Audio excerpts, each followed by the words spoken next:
ازيكم عاملين ايه؟ يا رب تكونوا بخير. اللي ما يعرفنيش دي قناه يوميات ام ادم. قبل ما نبدا الفيديو نصلي على الرسول. اللهم صل وسلم وبارك على سيدنا محمد وعلى اله واصحابه اجمعين. النهارده بقى انا فين؟ انا كنت عند والدتي، فانا بقى بحضر الاكل. فدي بسله، البسله يعني جبناها وفصصناها وقطعنا عليها الجزر وحطيتها في ميه كده، ضربت نص شفشق طماطم وقطع لها حوالي كده بصلايه كبيره على بصلايه صغننه على ايدي.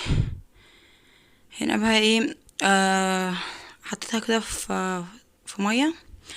هنا بقى حطيت اي ماده دهنيه اللي انتوا عايزين، شويه زيت، انا حطيت شويه زيت على على حته دهنه، او ممكن تحطوا سمنه زبده اللي انتوا عايزينه. اول طبعا ما البصلايه كده تدبل معانا، مش عايزينها متحمره قوي، يا دوب تدبل بس كده. هقوم نازله عليها بعصير الطماطم اللي ضرباه في الخلاط.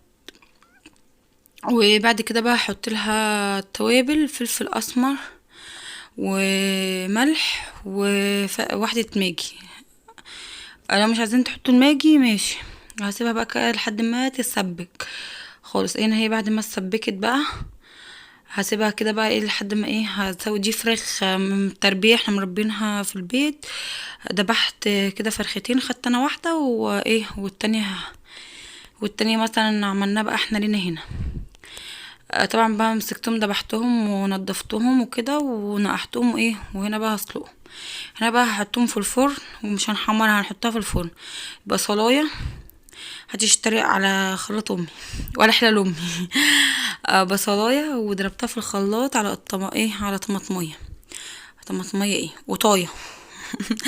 ضربتهم في الخلاط بشويه ميه صغيرين، وبعد كده بنزل عليهم بشويه فلفل اسمر. هنا بقى والدتي بتحب مثلا نحط بقى الحاجه، مثلا اي حاجه نطبخها نحط اذا كان بطاطس، بسله، بحطها الاول بتقولي حطيها الاول مع التسبيكه قبل ما تحطي الشوربه، يعني تشرب من التسبيكه شويه زي ما بيقولوا من الطماطم. بحطها كده تقلب لها قلبتين كده على البوتاجاز، وبعد كده بقوم نازله عليها بالشوربه. هنا بقى هي الفراخ طبعا حطيت لها طماطمايه وبصلايه وشويه فلفل اسمر والملح والماجي وكده، وسبتها بقى. هنا هي بس بتقلب بقى، هحط لها شويه مرقه بتاعت الفراخ، يا دوب هحط لها اللي هحطهم لها هي تستوي بيهم. ارجع انت تاني.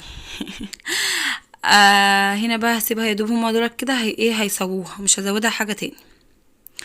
لو وصلتوا بقى معايا الفيديو لحد هنا حطوا لايك وتسلم ايديكم. وزي ما كل مره بنقول نرحب بالناس الجداد، نورتوا القناه، والناس اللي قدام طبعا انتم منورين.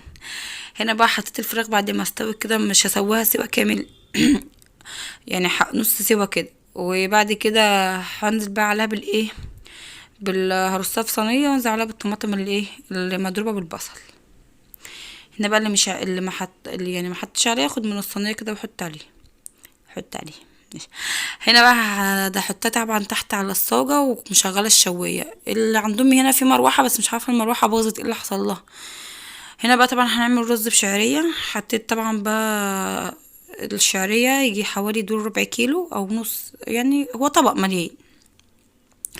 وغسلت الرز وسبته يتصفى، وبنحب احنا نفضل نقلب في الرز لحد ما نسمع صوت الطقطقه بتاعته كده، نعرف ان هو كده خلاص بقى. بيقولك حطي الشوربه، حطيلي الشوربه بقى، خلاص كفايه. هنا بقى البسله كانت استوت استوت.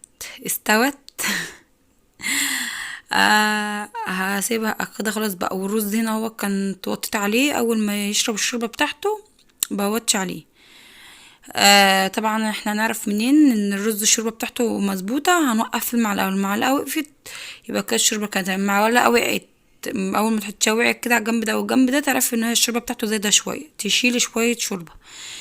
هنا بقى كنا عاملين ملوخيه جنب الاكل بس ما صورتلكوش عشان الموبايل فصل. هنا بقى دي الرز ده غرفته ماشي وماشي.